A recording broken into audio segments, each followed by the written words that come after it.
दोस्तों, हमारे शरीर के 5 महत्वपूर्ण पड़ाव हैं जिन्हें अगर हम संतुलित रखते हैं तो हमारे शरीर में सिर्फ आनंद ही आनंद रहेगा। हमें किसी भी प्रकार के रोग, दुख और कष्ट का सामना नहीं करना पड़ेगा। अगर हम इस पांचों पड़ाव को अच्छे तरीके से समझ जाएं तो हम इसे बहुत ही सरलता से काबू कर पाएंगे। तो हमारे शरीर के 5 महत्वपूर्ण पड़ाव कौन कौन से हैं? पहला, अन्नमय कोश। दूसरा, प्राणमय कोश। तीसरा, मनमय कोश। चौथा, विज्ञानमय कोश। और पांचवा, आनंदमय कोश। अब यहाँ पर कोश का क्या मतलब है? कोश को आप ऐसे समझ सकते हैं कि आपके शरीर का आश्रय, अर्थात कि आपके शरीर में जो भी वस्तु, जो भी चीज़ आश्रय लेती है या ठहरती है उसे हम आश्रय या कोश कहते हैं। जैसे पहला हमने आपको बताया कि अन्नमय कोश, यानी कि हमारे शरीर में अन्न आश्रय लेता है, अन्न ठहरता है। अन्न अर्थात भोजन। जब भी हम भोजन करते हैं तो भोजन हमारे शरीर में सर्वप्रथम ठहर जाता है, यानी रुकता है। इसके बाद आगे की प्रक्रिया में बदलता है। इसलिए हम इस भौतिक शरीर को अन्नमय कोश भी कहते हैं, यानी कि जो शरीर हमें दिख रहा है उसे हम अन्नमय कोश कहते हैं, क्योंकि यह शरीर अन्न से बनकर भौतिक शरीर के रूप में हमें दिखाई देता है। तो दोस्तों, इस शरीर को संतुलित में रखने के लिए हमें अन्नमय कोश पर ध्यान रखना पड़ेगा। हमें अपने खान पान और भोजन को संतुलित रखना पड़ेगा। अगर हम अपने खान पान और भोजन पर संतुलन बना ले तो हमारा यह दिखने वाला भौतिक शरीर बिल्कुल स्वस्थ और सुंदर हो जाएगा। लेकिन यह तो सभी लोग जानते होंगे कि अगर हम अच्छा भोजन और खान पान को व्यवस्थित रखें तो हमारा शरीर बिल्कुल सही स्थिति में रहेगा। लेकिन हम आपको यहाँ पर खान पान के सही व्यवस्था के बारे में बताते हैं।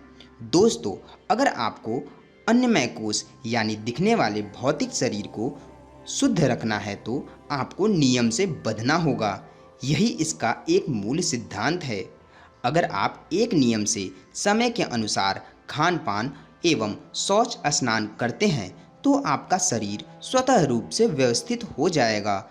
आपको दिन भर में कितने टाइम भोजन करना है इसका नियम बना लीजिए। किस किस टाइम आप भोजन कर रहे हैं उसका ध्यान रखना है और अगले दिन भी उसी समय उसी वक्त आपको भोजन करना है। इसी तरह से आपको शौच एवं स्नान का भी एक निर्धारित समय करना होगा। अगर आप इन सभी चीज़ों को निर्धारित कर देते हैं तो आपके सोने का भी समय स्वतः रूप से निर्धारित हो जाएगा। अगर आपके शरीर में समानता आ गई तो आपका प्राणमय कोश अपने आप व्यवस्थित होने लगेगा। दोस्तों, दूसरा, प्राणमय कोश। जैसा कि आप सभी को पता होगा कि प्राण अर्थात वायु हमारे शरीर में स्थान ग्रहण करता है, यानी वायु का हमारे शरीर में ठहराव होता है। इसलिए हमें इस वायु को भी नियंत्रण में लाना होगा। लेकिन अगर आपका अन्नमय कोश संतुलित हो जाए तो अपने आप प्राणमय कोश धीरे धीरे संतुलित होने लगता है, परंतु इस प्रक्रिया में बहुत समय लग जाता है। इसलिए आपको प्राणमय कोश को भी अपनी इच्छा से संतुलित करना होता है। प्राणमय कोश को संतुलन में करने से पहले आप प्राण को पहले अच्छे तरीके से समझ लीजिए। अगर आप ध्यान देंगे तो आपको पता चलेगा आपकी श्वास यानी आपका प्राण हर कार्य में अलग अलग भूमिका निभाती है। यानी जब आप खाना खाते हैं आपकी श्वास की गति अलग तरीके से चलती है। जब आप पढ़ते हैं तो आपकी श्वास की गति अलग तरीके से चलती है। आप कोई कार्य करते हैं तो आपकी श्वास की गति कुछ अलग तरीके से चलती है। इसी तरीके से हमारा प्राण, हमारा श्वास हर कार्य, हर स्थिति और हर स्थान पर अलग अलग तरीके से चलता है। तो आपको प्राणमय कोश को सिद्ध करने से पहले अर्थात प्राण पर काबू करने से पहले आप इन सभी चीज़ों पर अच्छे तरीके से ध्यान दीजिए। जब आपको समझ में आने लगे कि आपका वायु किस समय किस तरीके से चल रहा है तो अब आप प्राणमय कोश को संतुलन में लाने के लिए तैयार हैं। सोच कर देखिए, अगर आप अपने प्राण को यानी अपने वायु को व्यवस्थित कर ले या काबू कर ले, तो आप जब भी क्रोधित होंगे तो आप अपने श्वास को नॉर्मल कर दें। श्वास को नॉर्मल करते ही आपका क्रोध स्वतः रूप से नष्ट हो जाएगा, क्योंकि अगर आप ध्यान देंगे तो क्रोध में आपका श्वास सामान्य स्थिति से ज़्यादा तीव्र हो जाती है। तो अगर आप प्राण पे काबू कर लें तो आप हर स्थिति को अपने अनुसार ढाल सकते हैं। और अगर आप वायु के आवागमन को अच्छे तरीके से समझने लगे, प्राण की हर स्थिति से अच्छे तरीके से अवगत हो जाएं, तो प्राण की सिद्धि के लिए यही सही समय है। प्राण की सिद्धि के लिए आप सर्वप्रथम प्राणायाम का अभ्यास करें। वैसे तो प्राणायाम का अभ्यास लोग प्राण को बिना समझे भी कर सकते हैं, यानी कि वायु की स्थिति किस समय कैसे चल रही है इसे बिना जाने भी प्राणायाम किया जा सकता है। परंतु अगर आप वायु की स्थिति को समझकर प्राणायाम का अभ्यास करेंगे तो आपको प्राणायाम में जल्द ही लाभ मिल जाएगा और आपका शरीर प्राणमय कोश को अच्छे तरीके से काबू कर सकता है। और अगर आप अपने प्राण को व्यवस्थित कर लिए यानी अपने वायु को व्यवस्थित कर लिए, तो फिर आप हर स्थिति को बहुत ही आसानी से काबू कर सकते हैं। प्राणमय कोश जैसे ही निर्धारित हो जाए, वैसे ही मनमय कोश अपने आप व्यवस्थित होने लगता है। मनमय कोश यह शरीर का तीसरा पड़ाव है जिन्हें हमें सिद्ध करना है। मनमय कोश हमारे शरीर में एक स्थिति को व्यक्त करता है, यानी मन, हमारी सोच हमारे शरीर में ठहरता है। अब मनमय कोश को सिद्ध करने का सबसे अच्छा उपाय प्राणायाम ही माना जाता है।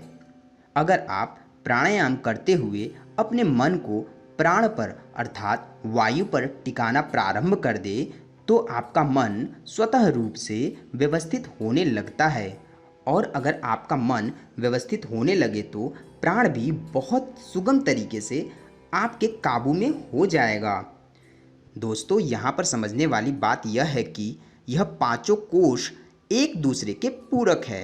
अर्थात अगर हमारा किसी भी कोश पर नियंत्रण हो जाए तो बाकी पांचों कोशों को यानी पांचों स्थिति को हम अच्छे तरीके से काबू कर सकते हैं। जैसे अगर आपका मन पर काबू हो जाए तो आप प्राण पर स्वतः रूप से काबू कर लेंगे, और अगर आप प्राण अर्थात अपने वायु पर काबू कर ले तो आप अपने शरीर पर बहुत ही अच्छे तरीके से काबू कर लेंगे।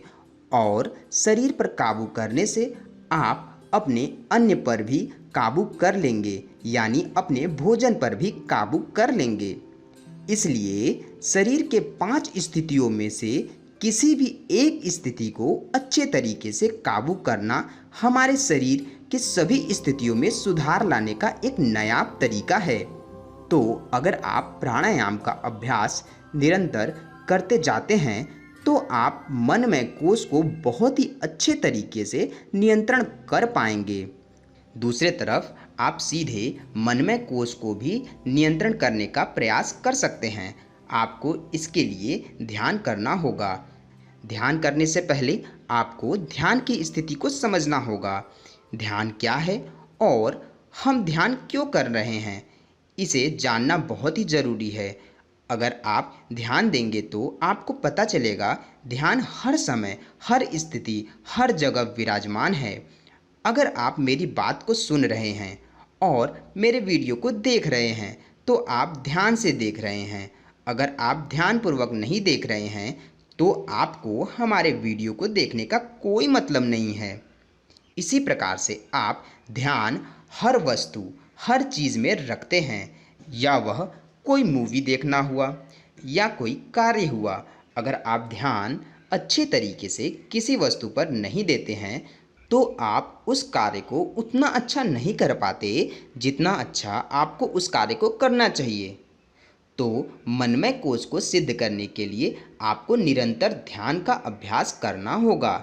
जैसा कि हमने आपको बताया, आप पहले ध्यान की हर वस्तुओं को महसूस करिए। जब आप पढ़ रहे हों, जब आप खा रहे हों, जब आप सो रहे हों और जब आप टेलीविज़न देख रहे हों, तो किस तरीके से ध्यान आपका उस वस्तु पर, उस चीज़ पर, उस जगह टिक रहा है, उसे महसूस करें। अगर आप इसे महसूस करके इसके बाद ध्यान लगाने की प्रक्रिया को प्रारंभ करते हैं, तो ध्यान में आपको बहुत ही जल्दी लाभ मिलेगा। और अगर आपका ध्यान लगने लगे तो आपका प्राण स्वतः रूप से निर्धारित हो जाएगा। अब अगर आप मनमय कोश पर सिद्धि हासिल कर चुके, तो अब विज्ञानमय कोश आता है। विज्ञानमय कोश को हम बुद्धिमय कोश भी कहते हैं, यानी हमारी सोच, समझ और ज्ञान को हम विज्ञानमय कोश कहते हैं। जब हमारा मन एकाग्र हो जाए, प्राण संतुलित हो जाए और शरीर व्यवस्थित हो जाए, तो हमारा बुद्धि सर्वोपरि हो जाता है, यानी हमें हर ज्ञान का बोध अपने आप होने लगता है। हम सर्वज्ञानी हो जाते हैं। ज्ञान का अर्थ हमारे आधुनिक ज्ञान से नहीं है, ज्ञान का अर्थ हमारे सृष्टि के ज्ञान से है। सृष्टि में उपस्थित हर वस्तु, हर चीज़ किस प्रकार से कार्य कर रही है, उसे हम समझने लगेंगे। अगर हम उस ज्ञान पर विजय हासिल कर ले, तो हमारे लिए हर ज्ञान स्वतः रूप से स्फुटित हो जाएगा और बुद्धि यानी हमारा ज्ञान हमें पांचवें पड़ाव पर ले चला जाएगा, यानी कि आनंदमय कोश में चला जाएगा। आनंदमय कोश में हमें हर समय आनंद का अनुभव होगा और यह अनुभव हमें एक चित्त में यानी एक जगह एकाग्रता में पहुंचा देगा, जिससे कि हमें हर चीज़ों का आभास होने लगेगा। हमारे वातावरण में होने वाले सभी घटनाओं की मौजूदगी, सभी चीज़ों को हम महसूस करने लगेंगे। दूसरे तरफ अगर आप आनंदमय कोश को सिद्ध कर लेते हैं, तो अपने आप उपस्थित पीछे के सभी कोशों पर सिद्धि हासिल हो जाएगी। परंतु आनंदमय कोश को सिद्ध करने का कोई सीधा सा उपाय नहीं है। मतलब आनंदमय कोश को सिद्ध करने के लिए आपको विज्ञानमय कोश की सिद्धि करनी पड़ेगी, और विज्ञानमय कोश को भी सिद्ध करने का कोई भी सीधा यानी डायरेक्ट उपाय नहीं है। इसलिए आपको मनमय कोश को सिद्ध करना पड़ेगा। मनमय कोश को सिद्ध करने के लिए ध्यान का आश्रय आप ले सकते हैं, यानी आप बहुत ही जल्दी मनमय कोश को सिद्ध कर कर आनंदमय कोश तक पहुंच सकते हैं। तो आप ध्यान लगाना प्रारंभ करिए। अगर आप ध्यान लगाने में सक्षम हो जाते हैं, तो आप स्वतः रूप से आनंदमय कोश तक पहुंच जाएंगे। दोस्तों, वैसे तो बताने के लिए बहुत कुछ है। आनंदमय कोश, विज्ञानमय कोश, मनमय कोश, प्राणमय कोश और अन्यमय कोश के बारे में, परंतु यह सभी चीज़ आपको महसूस करने वाली है, इसलिए इसका ज्ञान उतना ही उचित है जितना इसके लिए ज़रूरी है। यानी आपको अगर इसके बारे में और भी जानना है, तो आप इसे स्वतः रूप से करना प्रारंभ करिए।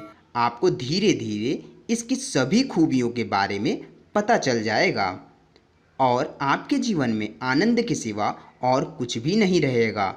आप हर चीज़ों को, हर स्थिति को बहुत ही बेहतर तरीके से संभाल सकते हैं। आप निरोगी और खुशहाल हर समय रहेंगे।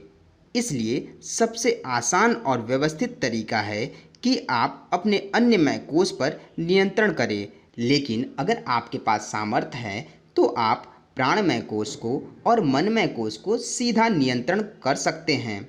दोस्तों, इस वीडियो में इतना ही। आपको हमारा यह वीडियो कैसा लगा, आप हमें अवश्य बताएं। आपको शरीर की इस 5 स्थितियों के बारे में और भी कोई सुझाव हो, तो आप हमें अपना अनुभव हमें अवश्य दें, ताकि दूसरों को इसका लाभ मिल सके। आपको हमारा वीडियो कैसा लगा, आप हमें अवश्य बताएं। वीडियो पसंद आए तो लाइक, शेयर, सब्सक्राइब अवश्य करें। नेक्स्ट वीडियो में मिलते हैं। धन्यवाद।